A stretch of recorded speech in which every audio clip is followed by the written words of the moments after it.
राहुल गांधी ने भरी संसद में गृह मंत्री अमित शाह को चैलेंज दे दिया। जवाब मांगा है वोट चोरी का। कांग्रेस नेता ने शाह से कहा कि अमित शाह को मेरी चुनौती है कि वो वोट चोरी पर खुलकर डिबेट करा ले। मामला 2-4 हजार वोट का नहीं है, 19 लाख वोटों की चोरी का है। पहले तो अमित शाह बोल रहे थे कि राहुल गांधी के हर आरोपों का जवाब वो देंगे, लेकिन जब राहुल गांधी ने सीधी चुनौती ही दे दी, बीजेपी बुरी तरह से फंस गई। स्पीकर को बीच में कूदना पड़ गया। राहुल की शाह को दी गई इसी खुली चुनौती को लेकर हम अपनी स्पेशल रिपोर्ट में करेंगे बात। नमस्कार, मैं आंचल। सबसे पहले हम आपको बताते हैं कि आखिर राहुल गांधी ने क्या कुछ कहा है। स्पीकर सर, मेरा कल एक सवाल था जो हिंदुस्तान के इतिहास में पहली बार डिसीजन लिया गया कि इलेक्शन कमिश्नर्स को फुल फुल इम्यूनिटी दी जाएगी। ठीक है, ये है ना, इसका जवाब इसका पीठ में खत्म नहीं किया सर। इसके पीछे जो थिंकिंग थी वो हमें सबसे पहले बताएं।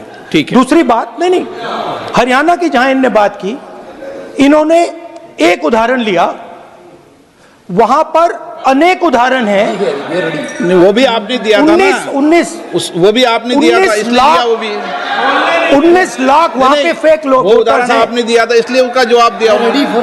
और ये भी हमें बता दीजिए, actually let us have a debate on my press conference. Yes. Let us go. Yes. Let us have very good idea. Let us have a debate on my press conference. Okay. Amit Shah ji, I challenge you to have a debate on the 3 press conferences. Yes. Actually, let us have a debate on my press conference. Yes. Let us go. Yes. Let us have very good idea. Let us have a debate on my press conference. Okay. Amit Shah ji, I challenge you to have a debate on the 3 press conferences. Yes. Actually, let us have a debate on my press conference. Yes. Let us go. Yes. Let us have very good idea. Let us have a debate on my press conference. Okay.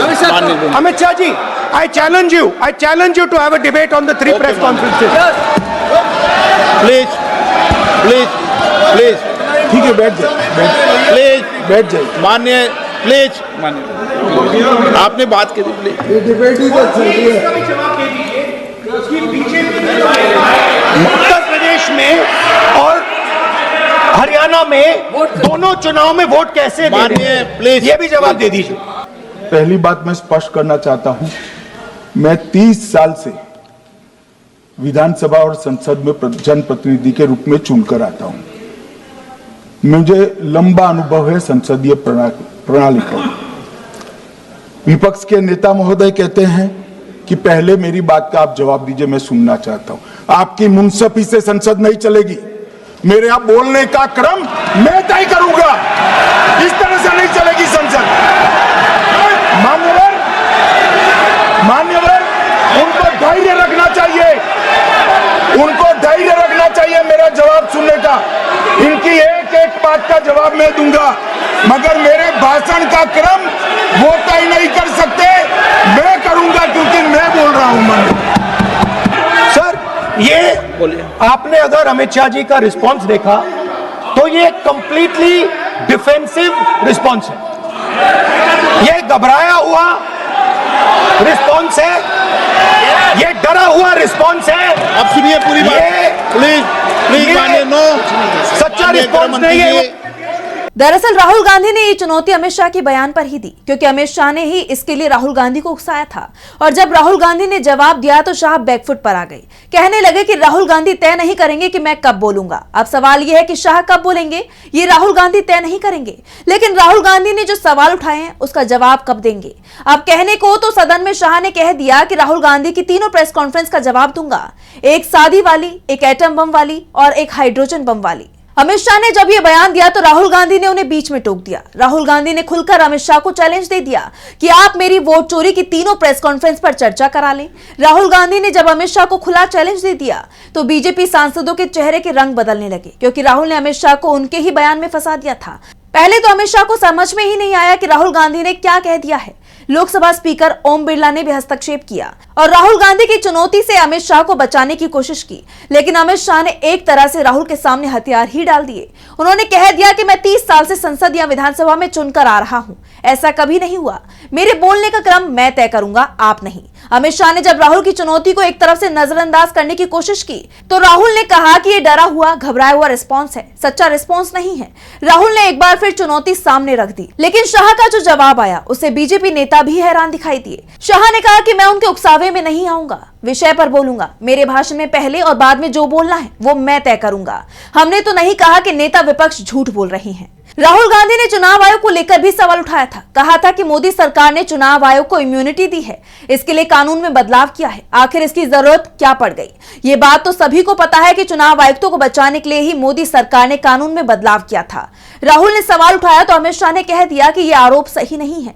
बदले में शाह अपने ही अंदाज में कांग्रेस की पुरानी सरकारों को कोसने लगे। सवाल ये उठ रहे हैं कि चुनाव आयुक्तों की नियुक्ति के लिए कमेटी बनाने का फैसला तो 2023 में आया था, सुप्रीम कोर्ट की संवैधानिक बेंच ने दिया था। उसके बाद ही तमाम बदलाव मोदी सरकार ने किए। पहले तो कमेटी से सीजीआई को निकाला, चुनाव आयुक्तों को इम्यूनिटी दी गई जिससे उनके खिलाफ कोई केस दर्ज नहीं हो पाए। राहुल ने सवाल उठाए तो शाह ने जवाब देने की जगह सवाल ही खारिज कर दिया। वैसे अमित शाह एक बात तो ठीक कह रहे हैं कि वो क्या बोलेंगे ये वो तय करेंगे, लेकिन वोट चोरी पर राहुल गांधी के आरोपों का जवाब देने का दावा भी उन्होंने ही किया था, जिसके बाद राहुल गांधी ने खड़े होकर अमित शाह को टोका और कहा कि अमित शाह एक घर की बात कर रहे हैं जहां 400 वोटर थे। मेरी 3 प्रेस कॉन्फ्रेंस में 19 लाख वोटरों की बात हुई है। चुनौती सामने है, चर्चा हो जाए। वैसे राहुल गांधी ने जो 3 प्रेस कॉन्फ्रेंस की थी उनमें पहली प्रेस कॉन्फ्रेंस का जवाब मुख्य चुनाव आयुक्त ज्ञानेश कुमार ने देने की कोशिश की थी, लेकिन वो खुद ही अपने जवाबों में बुरी तरह से घिर गए थे। इसके बाद उन्होंने वोट चोरी पर जवाब देने से ही तौबा कर ली और अब अमित शाह कह रहे हैं कि वो राहुल के हर आरोप का जवाब देंगे। लेकिन जब राहुल गांधी ने उन्हें डिबेट की चुनौती दे दी तो वो इस चुनौती को मानने को तैयार नहीं हो रहे हैं। अमित शाह ने इसके बाद बहुत बातें कही, चुनाव आयोग और एसआईआर का बचाव करने की कोशिश की, लेकिन राहुल गांधी ने वोट चोरी को लेकर जो सवाल उठाए थे उन पर बोलने से बचते दिखाई दिए और यही कारण था कि राहुल गांधी ने भी कह दिया कि अमित शाह का रिस्पॉन्स पूरी तरह से घबराया हुआ है, डरा हुआ रिस्पॉन्स है। ये बात तो आप सभी को पता है कि राहुल गांधी ने हरियाणा, कर्नाटक और महाराष्ट्र में वोट चोरी को लेकर बड़े खुलासे किए।